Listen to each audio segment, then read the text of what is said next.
15, and we are live. What's up, y'all? Uh, this is obviously about sending a text message to God. This is for educational purposes. Okay, this video is not gonna be super entertaining. It's gonna be for like that one person or whoever is thinking about like sending a text message to God. So I want to tell y'all my experience, and I actually wrote a whole paper on what I'm about to tell you. So I'm gonna be reading from the paper. I titled this "Talking to God Through Text." All right, so I'm gonna get right into it and just read y'all straight from the paper. A message to the sinners who want to be whole. This is a true story written by the main character himself. I don't have an idea on how to start, so I would just speak to you as if you opened a book to read it without starting from the beginning. It's been about 2 years since I sat on a rock in the middle of a forest in California.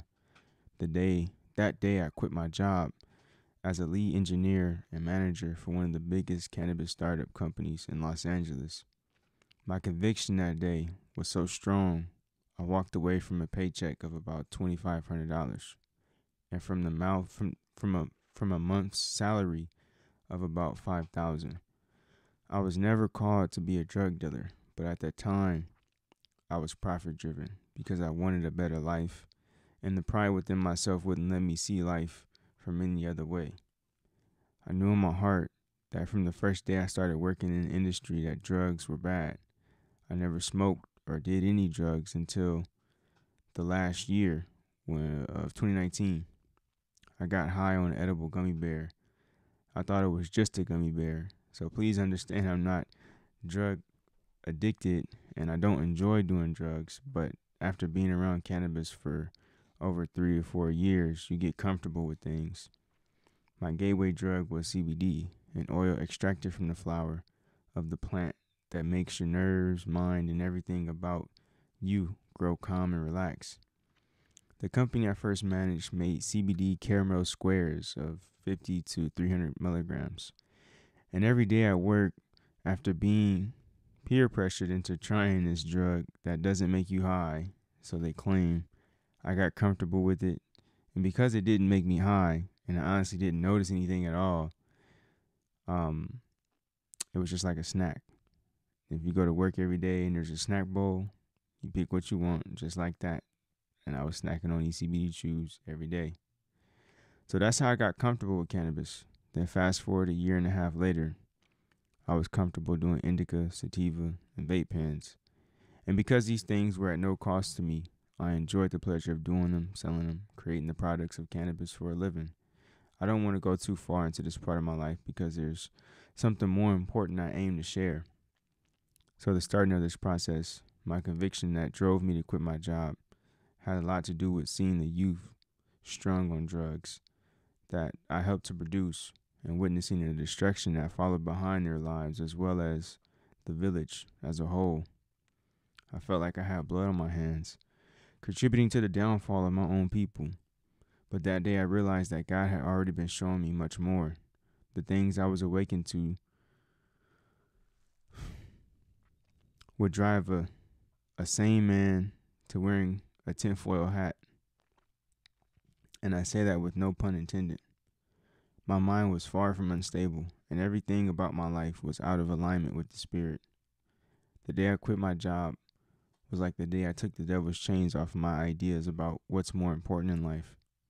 I saw the distance between me and God that day, and the devil also realized that I was aware.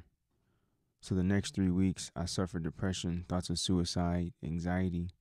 It was like demons had lived in my thoughts, and something started war within them and made them attack me with everything they had.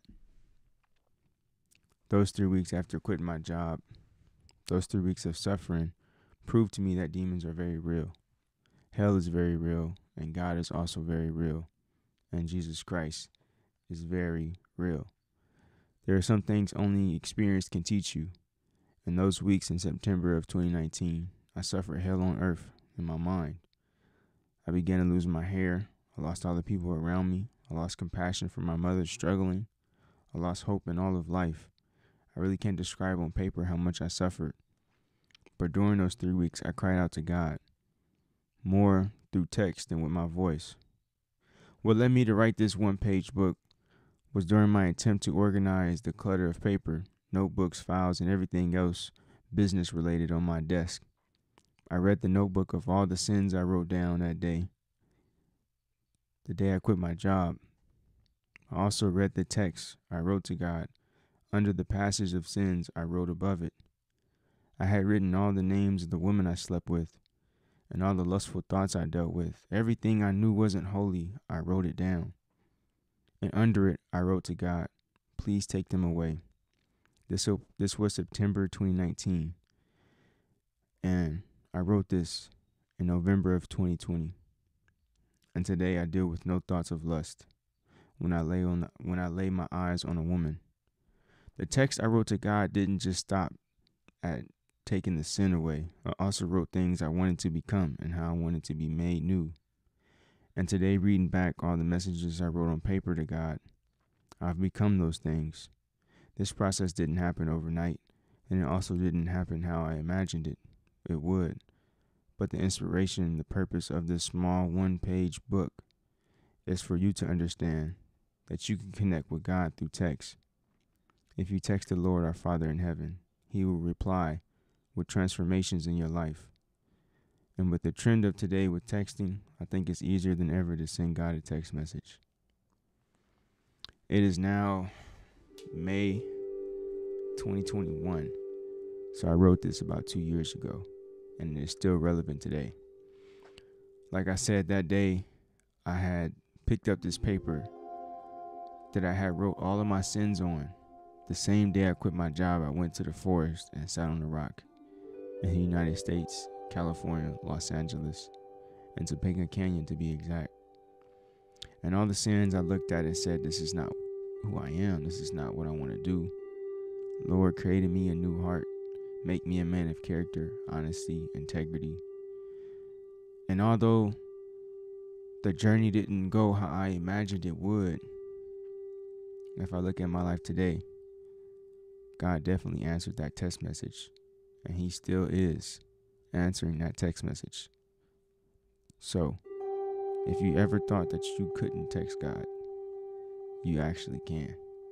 And I'm a living testimony that you can talk to God through text. All right. Peace.